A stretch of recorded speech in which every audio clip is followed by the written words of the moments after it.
Hello students, good morning to all of you. I am Tanmay Yadav sir, physics faculty.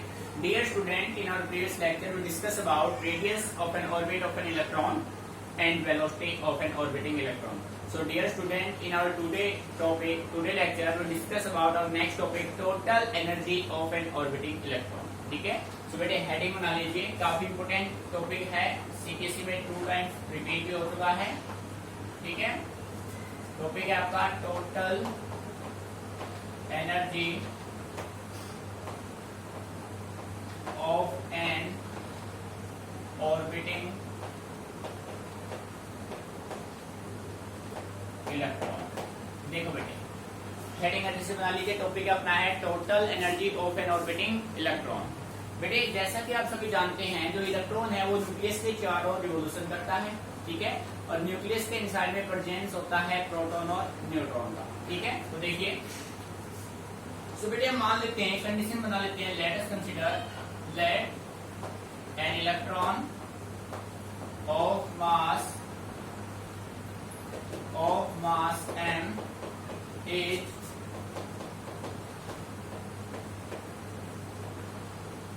revolve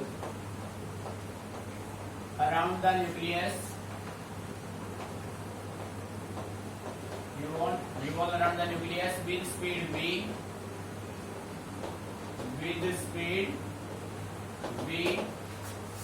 and radius of orbit r. ठीक है बेटे, आपने मान लिया कि आपके पास कोई एक इलेक्ट्रॉन है और वो इलेक्ट्रॉन न्यूक्लियस के चारों रिवॉल्व कर रहा है.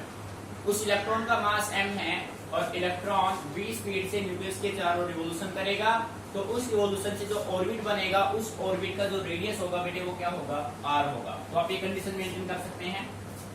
देखो बेटे, ये हो गया अपने पास, ये हम एक एटम बना लेते हैं. मॉडल ऑफ एटम हमने बना दिया. ठीक है बेटे, इसके इनसाइड में ये हो गया न्यूक्लियस. न्यूक्लियस पॉजिटिव चार्ज होता है.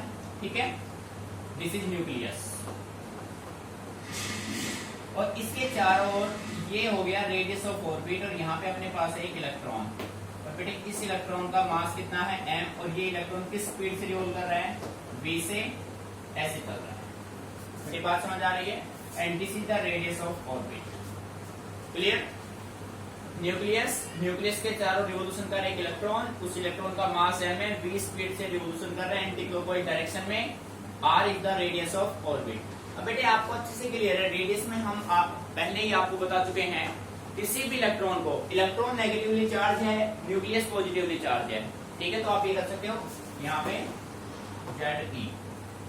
बेटे ये पॉजिटिव चार्ज है, ये नेगेटिव चार्ज है. पॉजिटिव नेगेटिव, कूलम्स लॉ कहता है पॉजिटिव नेगेटिव में हमेशा होगा अट्रैक्शन. ठीक है, इस इलेक्ट्रॉन को सर्कुलर पाथ में रहने के लिए एक नेसेसरी सेंट्रीपिटल फोर्स का रिक्वायरमेंट होता है. और बेटे इस इलेक्ट्रॉन को वो नेसेसरी सेंट्रीपिटल कौन प्रोवाइड कराएगा? That necessary centripetal force is provided by electrostatic forces of attraction. ठीक है बेटे, बात समझ आ रही है? तो हम ये कह सकते हैं the necessary centripetal force CPF is provided by electrostatic forces of attraction. Electrostatic forces of attraction to the revolving electron. ठीक है बेटे, जो ये इलेक्ट्रॉन इस न्यूक्लियस के चारों रिवोल्यूशन कर रहा है, किसी भी ऑब्जेक्ट को सर्कुलर पाथ में रहने के लिए एक नेसेसरी फोर्स का रिक्वायरमेंट होता है. That force is said to be centripetal force. इस कंडीशन में इस इलेक्ट्रॉन को नेसेसरी सेंट्रीपिटल फोर्स कौन प्रोवाइड कराएगा बेटे?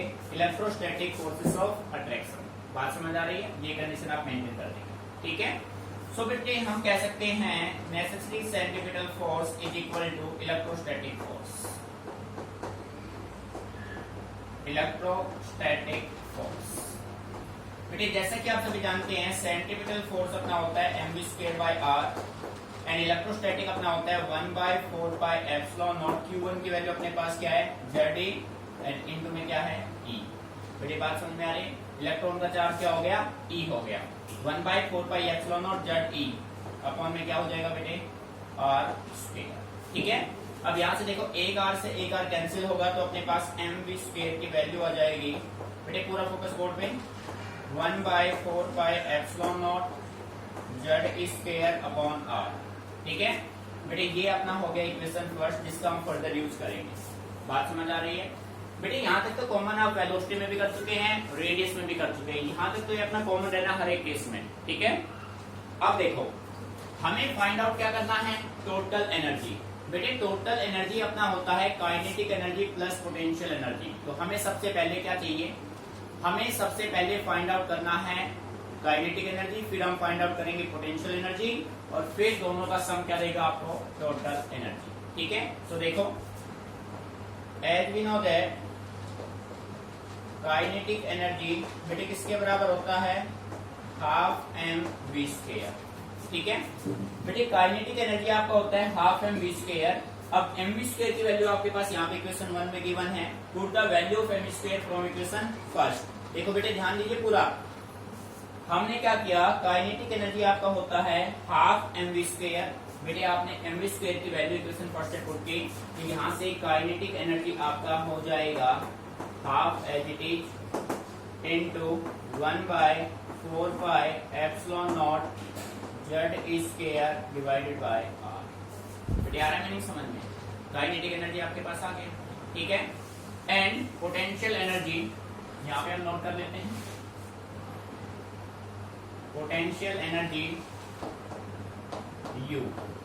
बेटे आपने इलेक्ट्रोस्टैटिक फर्स्ट यूनिट में टॉपिक सोल्व किया था पोटेंशियल एनर्जी का। ठीक है, सबसे पहले आपने पढ़ा इलेक्ट्रिक पोटेंशियल, फिर आपने स्टडी किया इलेक्ट्रिक पोटेंशियल एनर्जी। तो वहां पे अपना रिजल्ट बना था -1/4πε0 Z स्क्वायर अपॉन R। बेटे ये रिजल्ट होता है पोटेंशियल एनर्जी का जो आपको डायरेक्टली माइंड में रखना है। ये रिजल्ट कहाँ से आया किसी बच्चे को समझ में नहीं आ रहा है तो बेटे इलेक्ट्रोस्टैटिक आपका फर्स्ट यूनिट में हमने टॉपिक किया हुआ है इलेक्ट्रिक पोटेंशियल एनर्जी, वहां से रिजल्ट हमने ऑब्टेन किया है। ठीक है, अब देखो टोटल एनर्जी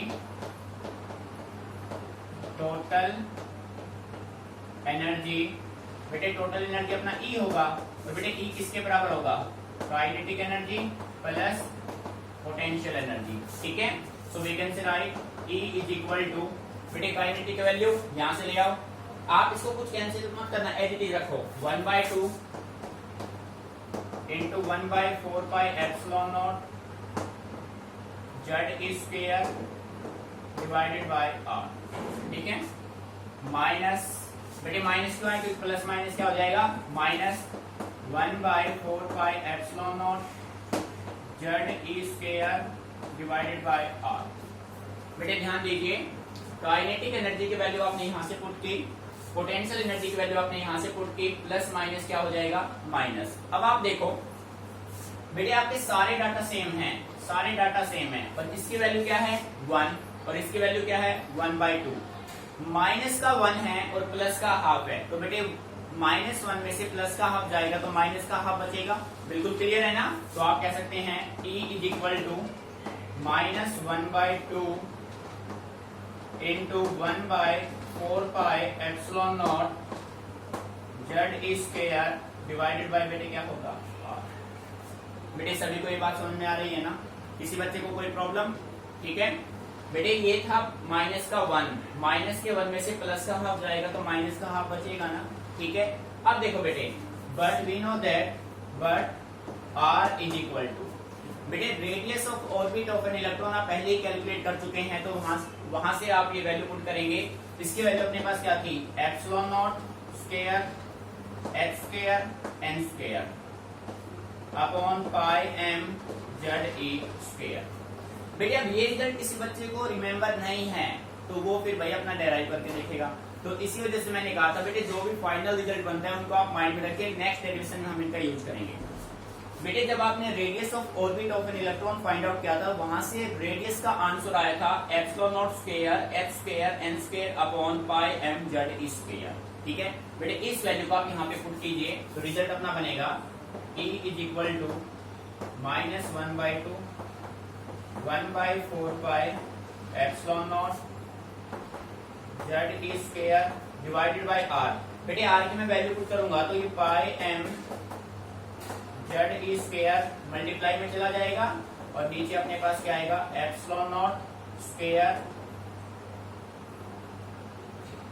ठीक है, एप्सिलॉन बेटे ओनली एप्सिलॉन नॉट था, epsilon not into H square या ऐसे लिख लेते हैं एप्सिलॉन नॉट एच स्क्वायर और एन स्क्वायर। ठीक है बेटे, अब यहां से जो कैंसिल आउट हो रहा है उसको आप कैंसिल आउट कर दीजिए। देखो बेटे यहां से कुछ कैंसिल हो रहा है, पाई से पाई कैंसिल हो रहा है ना भाई, इसके अलावा कुछ कैंसिल नहीं हो रहा, तो इसको आप एज इट इज रखेंगे E इक्वल टू बेटे मल्टीप्लाई कर दो माइनस जेड जेड का मल्टीप्लाई किया कितना हुआ जेड स्क्वायर एम ई की पावर कितना हो गया बेटे 4।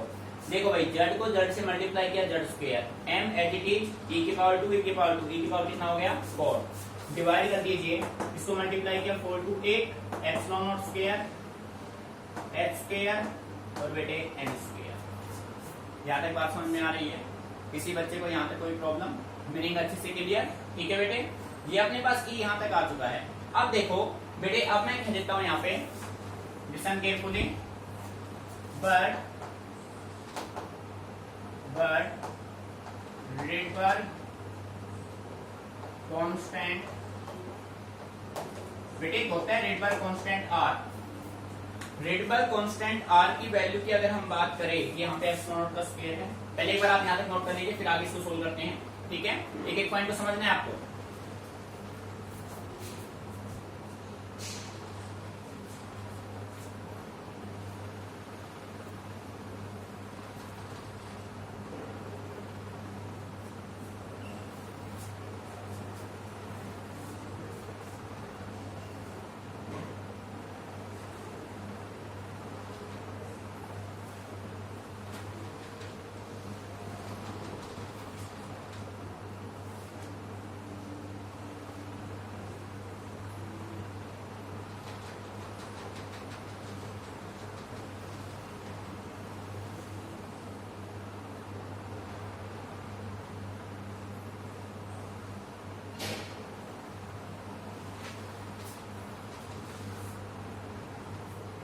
बेटे एक एक पॉइंट को अच्छे से नोटिफाई करना है आपको। अब देखो एक बार फिर देख लो बेटे, यहाँ तक आपने कर लिया, एक एक पॉइंट अच्छे से क्लियर। अभी नोट नहीं करना है, नोट आपको राइटिंग का टाइम हम देंगे, पहले आप समझ लो चीजों को। यहाँ तक कंसेप्ट क्लियर हो गया बेटे। ये देखो Rydberg कांस्टेंट एक अपने पास होता है Rydberg कांस्टेंट R, जिसकी वैल्यू होती है m e की power 4 upon 8 epsilon naught square c h cube. बेटे Rydberg कांस्टेंट R होता है जिसकी वैल्यू ये होती है। अब इस वैल्यू को यहाँ पे जब आप पुट करेंगे तो एनर्जी अपने पास आएगा E equal to minus R h c upon n square. ठीक है बेटे, ये कंडीशन अपने पास हो जाएगा। ठीक है, और इनटू में अपने पास क्या रहेगा भाई, इनटू में अपने पास रहेगा जेड। ठीक है, इनटू में रहेगा जेड। तो यहाँ पे मैं कह देता हूँ फॉर हाइड्रोजन एटम बेटे जेड की वैल्यू क्या होगी 1, सो ई अपने पास हो जाएगा minus R h c upon n square. ये अपना होगा फाइनल रिजल्ट। ठीक है बेटे, जब आप इसको न्यूमेरिकली सोल्व करेंगे तो ई अपना आएगा minus 13.6 upon n square electron volt. ठीक है, ध्यान दीजिए, मीनिंग आ रहा है समझ में?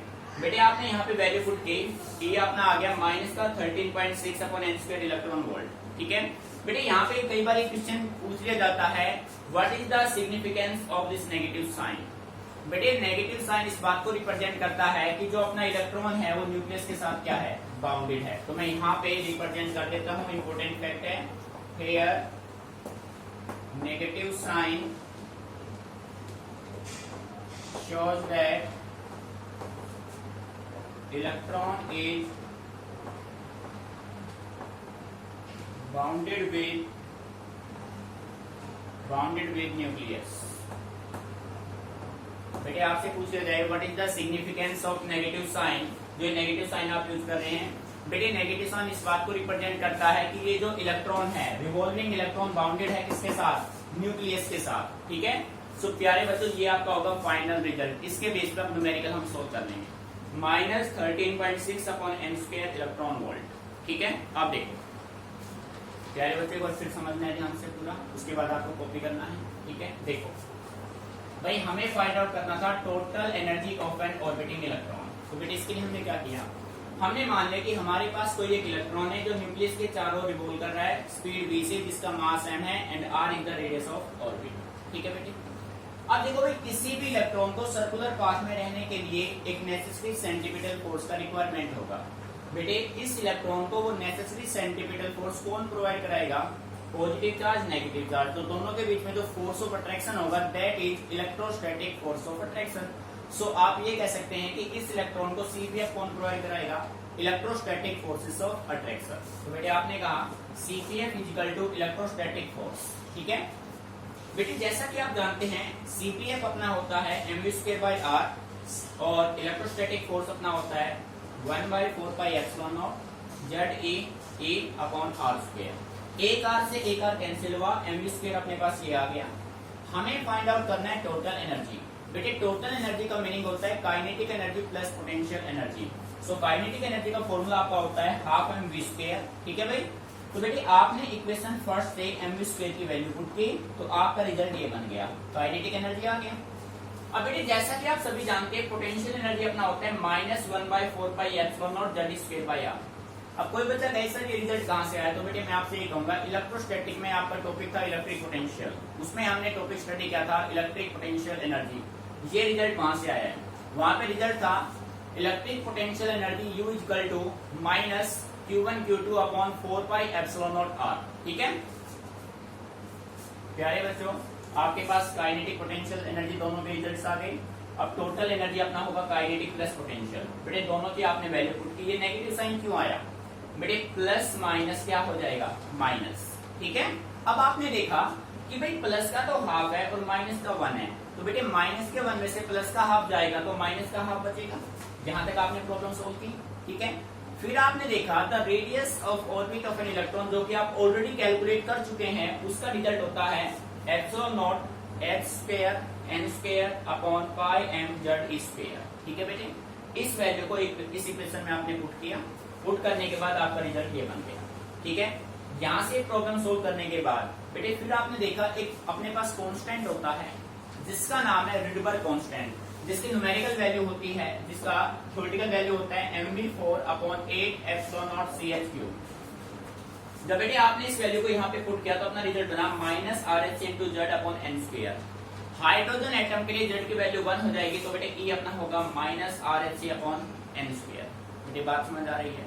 ठीक है, अब जब हमने इन सभी के न्यूमेरिकल वैल्यू पुट किए तो अपना रिजल्ट बना -13.6/n² इलेक्ट्रॉन वोल्ट। फिर बेटे आपसे क्वेश्चन पूछा जा सकता है what is the significance of negative sign, इस नेगेटिव साइन का सिग्निफिकेंस क्या है, तो अपना आंसर होगा here negative sign shows that the electron is bounded with nucleus। ठीक है, क्लियर, तो बेटे note it down carefully, if any problem then ask me. एक एक स्टेप को बेटे समझना है, कंप्लीट मैथमेटिकल है, बात समझ आ रही है। ठीक है, रटना नहीं है, चीजों को समझ के चलना है, डेरिवेशन बिल्कुल इजी हो जाएगा। आप देखने की एक चेन सिस्टम से काम कर रहा है। ठीक है, इस तरीके से आपको इसको मैनेज करना है। क्लियर, तो बेटे ये क्वेश्चन आपका 2-3 टाइम्स एग्जाम में आ चुका है। सीबीएसई मैक्सिमम इसी क्वेश्चन को पिक करता है या फिर इस पे न्यूमेरिकल का रिजल्ट आपके पास है, अभी हम बात करेंगे इस पे। ठीक है,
बेटे टॉपिक अच्छे से क्लियर हो गया होगा, ठीक है। फिर भी कोई भी आपको प्रॉब्लम लगे तो आप मेरे से डिस्कस करना, रटना नहीं, चीजों को समझ के आपको चलना है, ठीक है।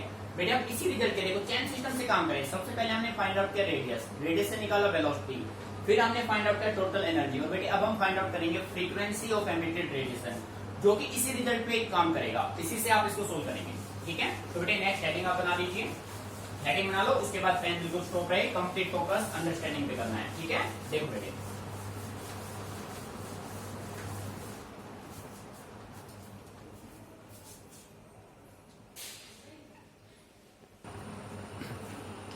बेटे इसी रिजल्ट के बेस पे अब हम फाइंड आउट करते हैं फ्रीक्वेंसी ऑफ एमिटेड रेडिएशन। बेटे फ्रीक्वेंसी ऑफ एमिटेड रेडिएशन का मीनिंग ये है कि जब कोई भी इलेक्ट्रॉन लोअर एनर्जी लेवल से हायर एनर्जी लेवल जाएगा या हायर से लोअर आएगा तो वो कुछ रेडिएशन एमिट करेगा, तो जो रेडिएशन वो एमिट करेगा उन रेडिएशन का फ्रीक्वेंसी क्या होगा वो हमें फाइंड आउट करना है, ठीक है। भाई इलेक्ट्रॉन जंप कर सकता है फर्स्ट ऑर्बिट से सेकंड में या सेकंड से फर्स्ट में, या फर्स्ट से थर्ड में, थर्ड से फर्स्ट में, तो उस कंडीशन में जो रेडिएशंस एमिट होंगे उन रेडिएशंस के फ्रीक्वेंसी क्या होंगे वो हमें फाइंड आउट करने हैं, ठीक है। देखो बेटे हेडिंग बना लीजिए सभी बच्चे, इंपॉर्टेंट है ये भी, frequency of emitted radiation, frequency of emitted radiation, ठीक है।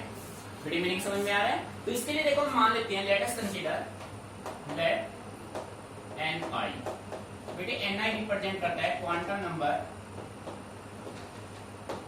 नंबर ऑफ इनिशियल स्टेट, ठीक है। बेटे एन एफ रिप्रेजेंट करता है क्वांटम नंबर ऑफ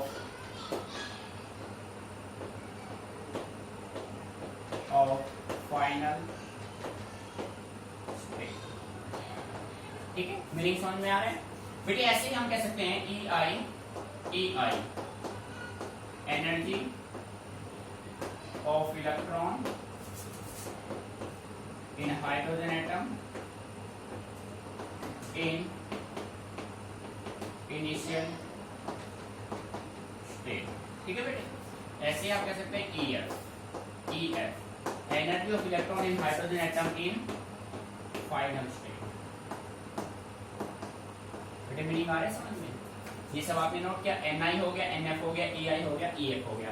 आपको निकालना है फ्रीक्वेंसी ऑफ एमिटेड रेडिएशन। सो प्यारे बच्चों मैं कह सकता हूं as we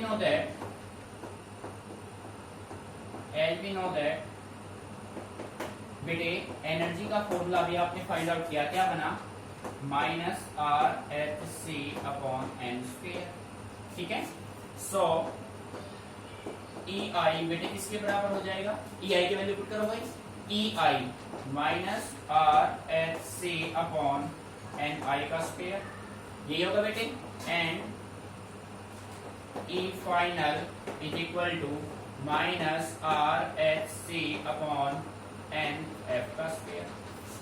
बेटे मीनिंग अच्छे से समझ में आ रहा है, ठीक है।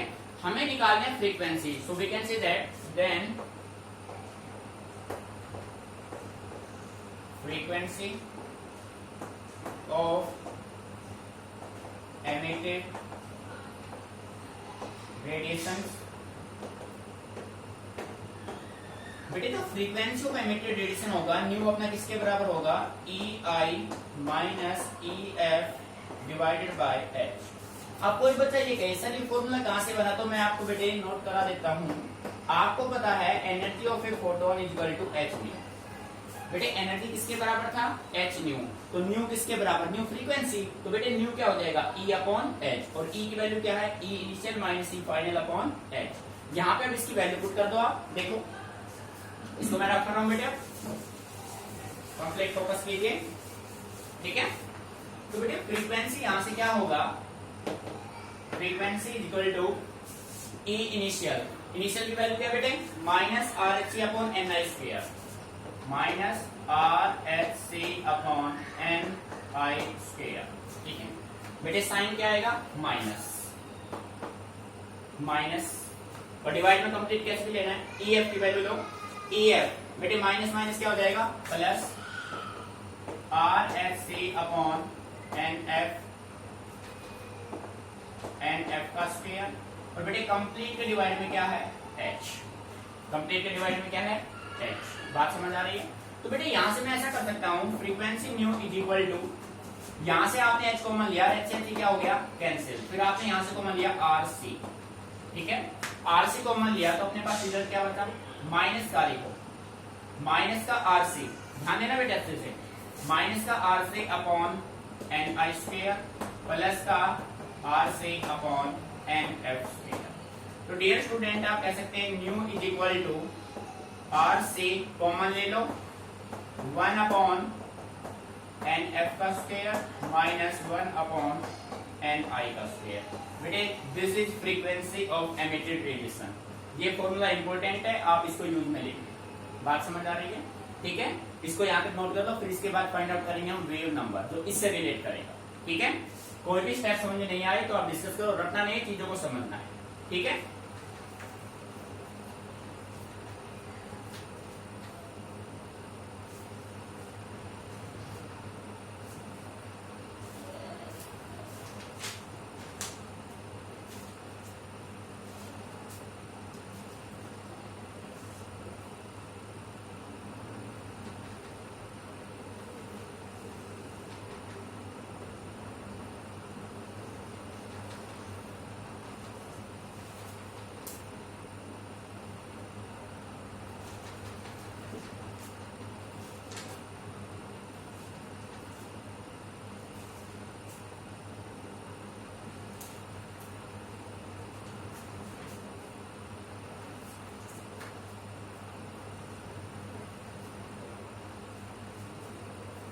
बेटे ये तो आपने फाइंड आउट किया फ्रीक्वेंसी। अब मान लीजिए आपको यहीं से फाइंड आउट करना वेवलेंथ, ठीक है, तो वेवलेंथ आप कैसे फाइंड आउट यहां से करेंगे, तो पहले एक बार इसको नोट कर लो आप ध्यान से, फिर मैं यहाँ पे करता हूँ वेवलेंथ का फॉर्मूला क्या बनेगा।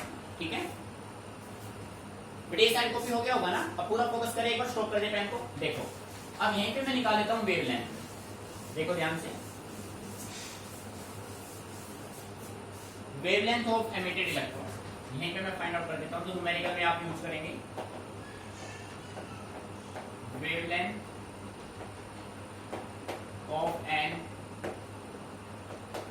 emitted electron। देखो बेटे, किसी भी एमिटेड इलेक्ट्रॉन का जो वेवलेंथ होगा वो क्या होगा, एट वी नो दैट बेटे फ्रीक्वेंसी किसके बराबर होता है, c by lambda. Frequency nu is equal to c by lambda, और न्यू अपना किसके बराबर है, तो बेटे आप कह सकते हैं c upon lambda is equal to R C 1 upon N F का square minus 1 upon N I का स्क्वायर। बेटे सी से सी हो गया cancel, 1 by lambda is equal to R 1 upon N F का square minus 1 upon N I का square. बेटे ये रिजल्ट आपका होगा वेवलेंथ के लिए। मीनिंग आ रहा है समझ में? ठीक है, मतलब कंसेप्ट को अच्छे से आपको ऑब्जर्व करना है। बेटे पूरा एटम आपके एक चेन सिस्टम पे काम कर रहा है, ठीक है, एक डेरिवेशन आपने अच्छे समझ लिया, बाकी डेरिवेशन अपने आप हो जाएंगे। और बेटे यहाँ से 90% आप चांसेस रखिए न्यूमेरिकल्स के, न्यूमेरिकल्स बनेंगे सारे यहाँ से। ठीक है, मीनिंग आ रहा है समझ में? तो बेटे फ्रीक्वेंसी का फॉर्मूला ये होगा, वेवलेंथ का फॉर्मूला ये होगा। ठीक है, नोट इट डाउन केयरफुली।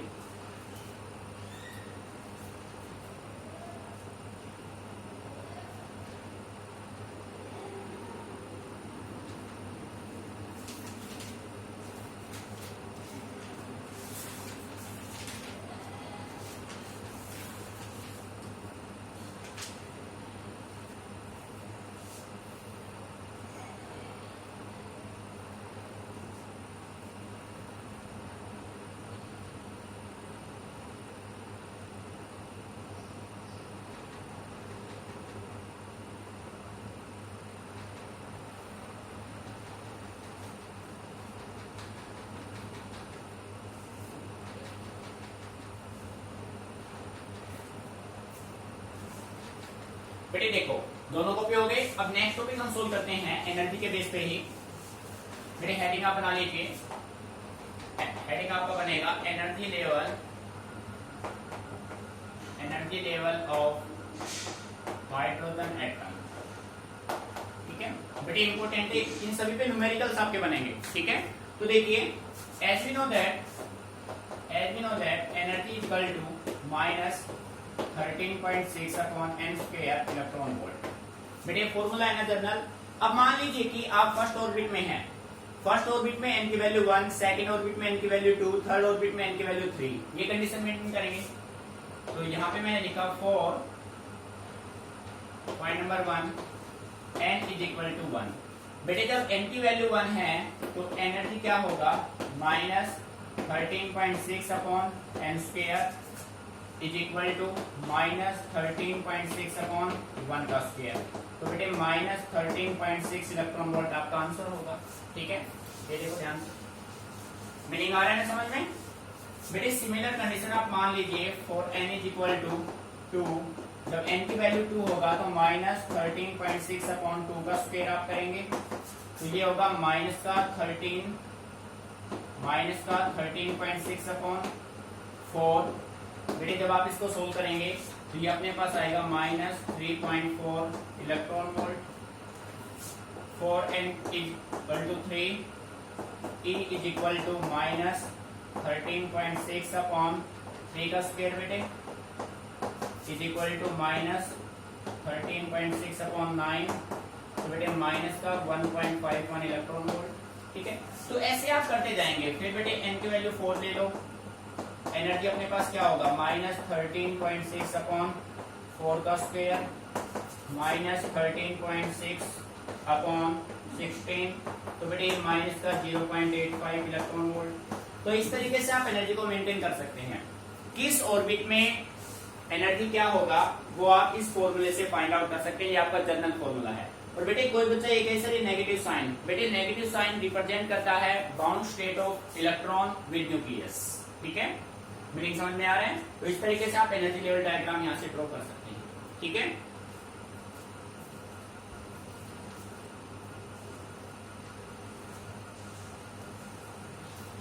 बेटे कंप्लीट इसको जो भी हमने आपको करा दिया, एक चैन सिस्टम से पूरा प्रोसेस है। आप रटने की कोशिश मत करना, चीजों को समझना। ये डेरिवेशन को आप 2-3 बार प्रैक्टिस करके देख लेंगे ना तो बेटे परमानेंट आपके माइंड में सेट हो जाएंगे। रटने की कोशिश मत करना, चीजों को समझना कि भाई हम इसको आगे कैसे रिड्यूस करें, किस वैल्यू को कहाँ पे हमें पुट करना है, कैसे हम इसको डेराइव कर सकते हैं। बेटे जब आप चीजों को समझने लगेंगे ना तो न्यूमेरिकल में आपको कोई प्रॉब्लम आ ही नहीं सकती। ठीक है, इन चीजों को अच्छे से आपको